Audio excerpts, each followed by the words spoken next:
19 February 1630 आणि या दिवसाला जन्म झाला बाळ शिवाजींचा. सनई चौकडे वाजू लागले आणि दरबारातले आया बाया गाणे म्हणू लागल्या, शिवबा जन्माला, शिवबा जन्माला, शिवबा जन्माला. मग कोण होते शिवाजी महाराज आणि का साजरी करायची त्यांची जयंती? का? तुमच्या आमच्यासारखे जे पिढ्या येत जात राहतील, परंतु शिवराय नावाचं वादळ या मातीत रोज गोगावणार. रोज 450 वर्ष झाले शिवाजी महाराजांना जाऊन.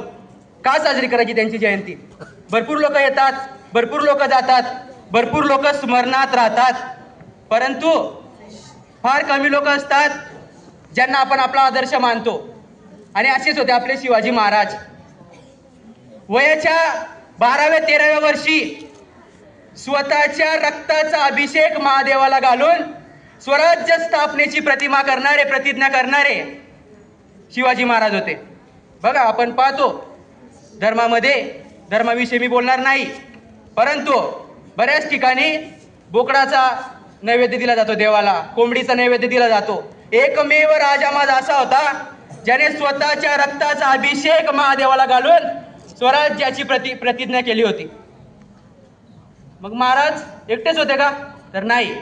महाराजांसोबत होते त्यांच्या जीवाभावाचे मित्र, ज्यांना आपण मावळे म्हणतो, ज्यांना आपण मराठे म्हणतो. मराठे ही जात आहे का हो? तर नाही, मराठे ही जात नाही. मराठी भूमीत जन्मलेला प्रत्येक माणूस हा मराठा आहे. मग लढा कोणाविरुद्ध होता? लढा धर्माविरुद्ध नव्हता. त्यांनी सुरू केला. काय केलं अफजल खानाने? वार केला. महाराजांवर का? नाही. त्याने वार केला धर्मावर, त्याने वार केला मंदिरावर. पण महाराज चाणाक्ष होते. महाराजांनी काय केलं? त्यांना माहितीये याला आपल्याला उघड्या मैदानात खेचायचंय, म्हणून आपल्याला ललकारतोय. महाराजांनी बुद्धीची लढाई केली मित्रांनो. महाराजांनी अफजल खानाला असं सांगितलं, बाबा तू मोठा, मी घाबरतो.